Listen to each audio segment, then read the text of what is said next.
عليكم السلام أحبتي، أهلا وسهلا بكم في برنامجكم لحظات قرآنية، وهذه الحلقة رقم 1108. ونحن في كتاب المبادئ الحقيقية للشريعة الإسلامية، المبدأ الخامس السلام، الإسلام دين السلام. ونحن هنا بقى نتحدث بقى عن الأمر بالقتال الدفاعي، ومعه القاعدة لا تأتي بقى في سبيل الله كده صريحة، وإنما تأتي ضمنيا. وهنا أنواع كثيرة بقى من أنواع المفهوم الضمني. وده أول حاجة المفهوم الضمني من السياق، يعني تأتي في سياق في الأول ربنا يقول لك في سبيل الله، بعد كده يجي لك أوامر بالقتال، إذا معنى كده السياق كله أن يكون الأمر بالقتال في سبيل الله. وده بقى اللي هو في قوله تعالى في الآية 38 و 39: يا أيها الذين آمنوا ما لكم إذا قيل لكم انفروا في سبيل الله. هنا جاءت الآية القاعدة صريحة في سبيل الله أثقلتم الأرض. بعد كده في الآية بعدها إلا تنفروا يعذبكم عذابا، يعني معنى إلا تنفروا في سبيل الله. فالسياق هنا كله في سبيل الله، ده معنى الحاجة المفهومة ضمنيا من السياق. وبرضه في سورة البقرة يعني ربنا سبحانه وتعالى يقول: وقاتلوا في سبيل الله الذين يقاتلونكم ولا تعتدوا ان الله لا يحب المعتدين. دي كلها القاعده، قاتلوا وقاتلوا ده الامر، بعد كده ده كله القاعده. بعد كده يقول لك: واقتلوهم حيث ثقفتموهم، يعني واقتلوهم في سبيل الله.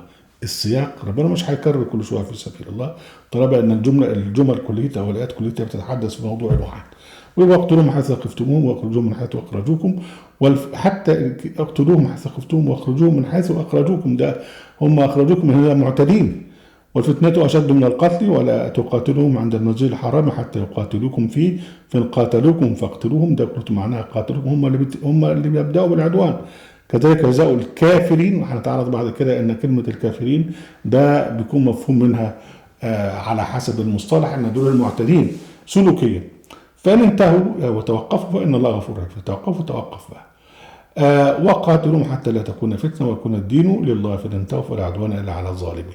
يبقى كلمة قاتلوهم ديت كلها جت أمر، وجاء يعني القاعدة جاءت مفهومة ضمنا من خلال سياق الآيات، السياق الموضوعي للآيات. يعني ربنا سبحانه وتعالى يقول في سورة الحديد الآية 10: وما لكم ألا تنفقوا في سبيل الله ولله ميراث السماوات والأرض لا يستوي منكم من أنفق من قبل الفتح وقاتل أولئك أعظم درجة من الذين أنفقوا من بعد وقاتلوا وكلا وعد الله الحسنى والله بما تعملون خبير. طبعا وما لكم ألا تنفقوا في سبيل الله، النفقة اللي هي الدفاعية اللي هي المجهود الحربي ده في سبيل الله. معنى كده يبقى لما يكون الحرب نفسه يبقى هتكون في سبيل الله، ده هذا مفهومته من السياق. أهلا وسهلا بكم حبتي برنامجكم لحظات قرآنية وفي قناة أهل القرآن وفي موقع أهل القرآن. لا تنسوا المشاركة بشير عليكم وعليكم السلام.